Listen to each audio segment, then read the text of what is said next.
Hi and welcome everyone, wherever you are coming in from around the world today. It's a real pleasure to be here with you. Now, a quick question. If you are going to have a meeting with someone you've never met before, or someone mentions someone's name, what is the first thing that you do right now? Pop it in the chat.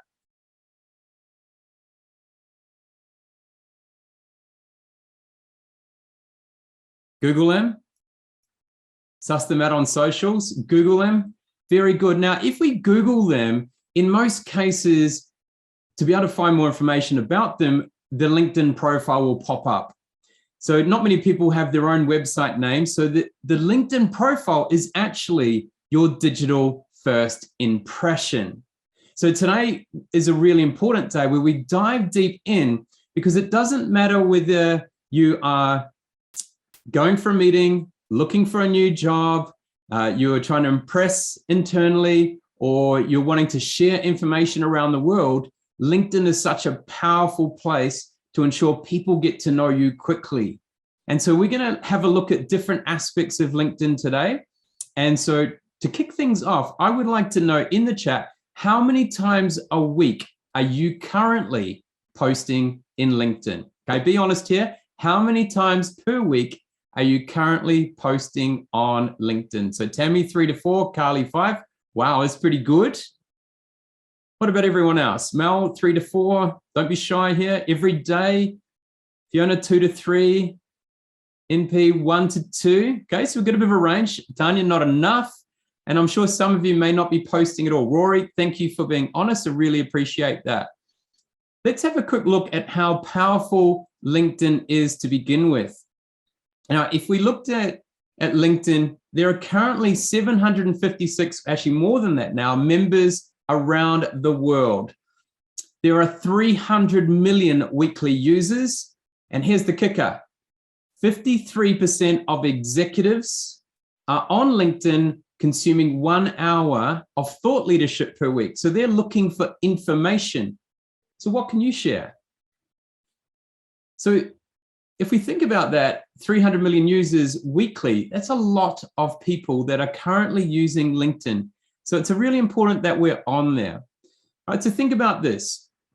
When we're on LinkedIn, our goal is to leverage our passion, our expertise to address the needs and challenges of our audience. So if we're posting information, we need to leverage our passion and our expertise to address the needs and challenges of our audience. So I would like you to put into the chat, if you're going to connect with someone on LinkedIn, so if you want to push connect button, who are you going to connect with to help elevate your visibility if you're looking for a job, your visibility if you're going to be working with someone, it's a potential client or prospect, or you want to share your ideas in the world. Who are you going to connect with? Pop it in the chat. What type of people? Is it CEOs? Is it people that are potential clients? Okay, Tammy, HR professionals, very good. Love a few more there. Pop it in the chat. Wellbeing leads, all in CI, community global, very good. Okay, so people are looking different reasons why we want to connect. So here are some examples of why you might want to connect. You know, so it's to gain visibility. Maybe it's awareness. Maybe you want to use LinkedIn to demonstrate and boost your credibility. Or you may want to create valuable discussions. There are many ways that you can use LinkedIn to really position yourself and help you in your career, or if you own your own business, to be able to get your services and products out there. We're going to have a look at a LinkedIn profile now. All right, so because all LinkedIn roads lead to your profile. So let's have a look at a LinkedIn profile here. So we're going to go quite quick today. So be ready, take notes as we go along. We're going to go quite quick. All right, so we all know this person, right? Richard Branson. And look, we don't all need 19,727,620 followers.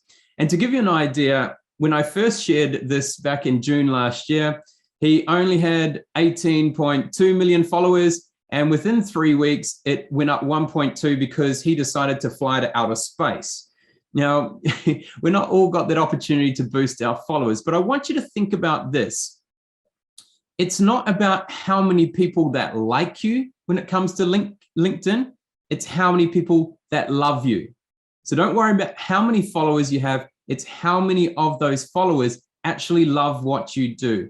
And it's important to nurture and nourish those relationships. All right, so while we're going through this, we have a great opportunity shortly to do some live coaching on one LinkedIn profile. So if you want your profile to have some live coaching, pop it in the chat and I'll select one. So pop your LinkedIn address in the chat and I'll select one shortly. So while you're doing that, let's have a look at this. All right, so we've got up the top here your what we call a cover image in LinkedIn. And so we've got Sir Richard Branson here. He's using something really powerful, dyslexic thinking with Virgin, LinkedIn, and dictionary. So it's something he is partnering with and that is important in his mind. He is someone who is neurodiverse. He does have dyslexia and he talks about a lot. So this here gives you a real good understanding of who he is and what's important straight away. Now your profile picture here needs to resemble your brand. Like if you're a corporate person, then you probably want to wear something corporate here. It's different to Facebook. We don't want to see you eating food. We don't want to see you in your latest fashion. When it comes to LinkedIn, what is your brand in the professional world? So Richard Branson, he gets to have a lot of fun. So he's wearing a spacesuit here, but for most people, we don't get to do that. Now, the title underneath the name is super important if you want to get searched on in Google or in LinkedIn, right? So it is SEO'd, so search engine optimized. This, we're here, the title underneath the name. So that there needs to have keywords that connect to who you are. So if you work in an organization, it might be an HR leader at Google, or it could be I'm a CEO of Speakers Institute Corporate, or it might be I'm a leadership coach and speaker. So just figure out what that is, but it needs to have keywords in there that when Google searches your name or searches your area of expertise or your job title, that you might show up. Okay. When it comes to the About section here, I need you to remember this. The About section is not your resume. That's further down the page. So it's not your resume. The About section is a sales pitch. Okay, so if you're selling services, it's a sales pitch of who you are as a human being and what you do. If you are an employee inside an organization, it gives people a quick understanding of who you are as a human being. We want to connect with people that we like. We want to connect with people that are interesting, if not fascinating. So you'll see here at the end of this, it's I'm a tie-loathing adventurer, philanthropist, and troublemaker who believes in turning ideas into reality, otherwise known as Dr. Yes. Okay, that's got nothing to do with the resume. That tells us who he is as a human being. Okay, so really important that you have in there. I'll go to more about shortly. Actually, I'll just leave that there with Richard Branson. Let's have a quick look at Marcus White. Let's have a look at someone who is an entrepreneur, who's an employee. Director of Human Resources at LinkedIn. Okay, very clear. We know what his title is, and he's got keywords in there, human resources, and the name of his company. And I like what he does here at the About section. He uses the mission of LinkedIn, and then he talks about what his job is in connection to the mission. And I really like that. I think that's really powerful. Okay, so I just wanted to show you that in regards to Marcus White. Now let's have a look at Lynn Dang. Lynn Dang works as an HR leader at Microsoft. She's got 15,000 followers, which is really good. And we can see here she's got hashtags. So she likes to talk about HR technology, refugees, inclusion, and future of work. If you're going to put hashtags in there, make sure they're related to your work or your area of expertise, because that's also LinkedIn searchable when people put hashtags up, and also Google searchable as well. So it helps boost your posts, it boosts your profile out into the world of LinkedIn. I love here how she has in her featured section, she has a column on her. So this is She has one piece that's on her. She's got one piece around an award she got, and then an article to do with Microsoft. Okay, so my encouragement in this space is to only really have one of you.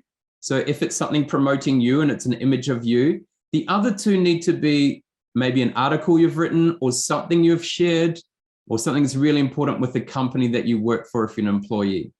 Okay, so really important. Touch in there as well.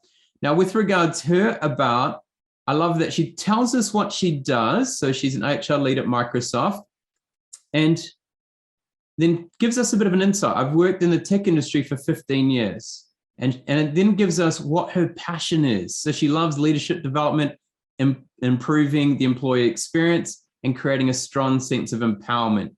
Okay, even better, she now gets more personal. She now talks about as a former Vietnamese refugee living in a refugee camp.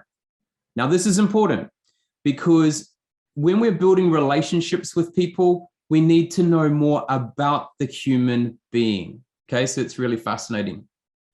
So I just wanted to share that. Okay, when it comes down to your resume part, the experience, make sure you actually have some things written here. So this one's not as strong as what it could be. So you want to have, what did the job entail? But then is there something that connect it back to, say if you are a thought leader or you're an expert in a space, that you make sure that it has connections to back that up throughout your career. She's got an education, which is important. Volunteering is super important for everyone. It shows that you're more than just a worker and that you have a greater connection to the world. She's got some licenses, so make sure you got licenses in there. And then recommendations. She doesn't have any here, probably doesn't need it in her position, but something to consider. All right, let's have a look at mine here. I want you to have a look at my title. So CEO of Speakers Institute Corporate, that's my job, but I'm also a high performance leadership expert, speaker, and coach. Okay, look now at what the hashtags are: culture, mindset, wellbeing, leadership, high performance. Okay, you might see some words repeated there. Now let's go down now, and I want to do a quick review of my about, and I want you to have a look and pop into the chat. What are some things that you notice in there? On first impression, what do you notice? And thanks, we've got a few people that have popped in their LinkedIn, which is great. So I'm going to choose someone shortly. In the chat, what is something you're noticing about the about? You don't need to read it all, just what stands out. Third person. Okay, great. I'll tell you why. So third person, the reason it's in third person, I prefer first person. The reason it's in third person is because I need to have my name in there. Because if Google's going to do it, if you want to show up in Google searches, you need your name. And hence you can see it in there 4 times. What else can we see in there? We've got quotes, yes. What else is prominent in there?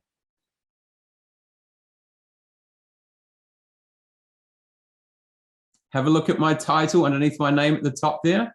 Okay, CEO. CEO is in there 14 times. What else is in there? What other words?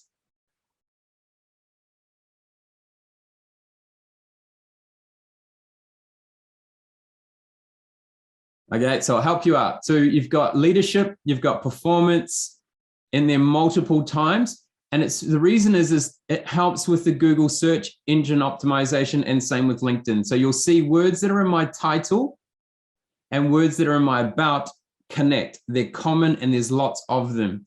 So that's if you want to get picked up for the area you work in. Okay. And probably just the last thing, make sure you get some recommendations. Really important, because people want to know a bit more about it from someone else's perspective.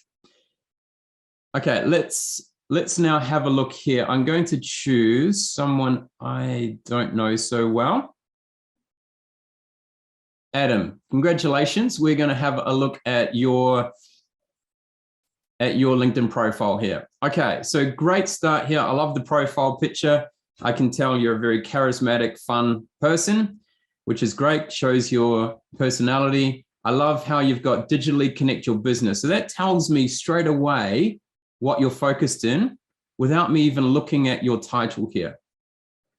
Okay, in the title here, now it's a potential opportunity here for you, Adam. Some people try and get really clever in the title, but if we want to be searched, it's important that we just have keywords and it's short and sweet. We don't want to be too long. So I think that's something just to consider there, right? I love how you got website design development, Google, LinkedIn's in there. Just maybe a little long is just something to consider. If I have a look at your about, okay, so in the about section, you've got 2,000 words. You've got a big space in here. So you can use that to, one, tell a little bit more about yourself. So add a bit of a story in there, add some connection. And also, give us a bit more about you as a person outside of what you do in the Google space. At the moment, it's all about your work. I'd love to know more about you as a human being. I need to like you first before I want to do business with you. Okay, so just something to consider in there. You can expand it out, give us some examples, is really important. Okay, my responsibilities are sourcing new clients through networking, hired, etc. Okay, so just see how you can, I think you're doing pretty well here. See if you can link each one of these back to what you've got in the title here around lead generation, website development. Is there anything that connects in your previous jobs to that? Just helps build more credibility. Okay, I like it how you've got some information in there around your education. I see you've done Speakers Institute a few years ago. Well done. And you've got a couple of recommendations in here. We want to try and get at least 10. So reach out to people and put some recommendations on their site first to get them to put it on yours. Really, really important. Okay, always give first before you take. Okay, well done. I got some languages and some interests. Okay, so good start. I like it. Starting to position, but I want you to go more deeper. I need more human interest here. And I'm just going to come back up. At the moment, we've got no featured sections. If you look at mine, the featured section is quite early on, right? It's just like the featured section is the first part underneath your title. Okay, so here you want to showcase things that are about you really fast. So I've got an article I recently wrote. I've got a really powerful case study here of a post that I did with Microsoft. And then I've got a video of me speaking, for instance. Okay, so well done, Adam. Let's give Adam a big round of applause. Thank you very much for allowing us to share that. I'm just now we're going to have a quick look in regards to when we're looking at connecting with people. Now, a lot of times when we connect with people, we just kind of push the connect button and we don't even send a message. Okay, it's like cold calling. It's a bit hard to accept.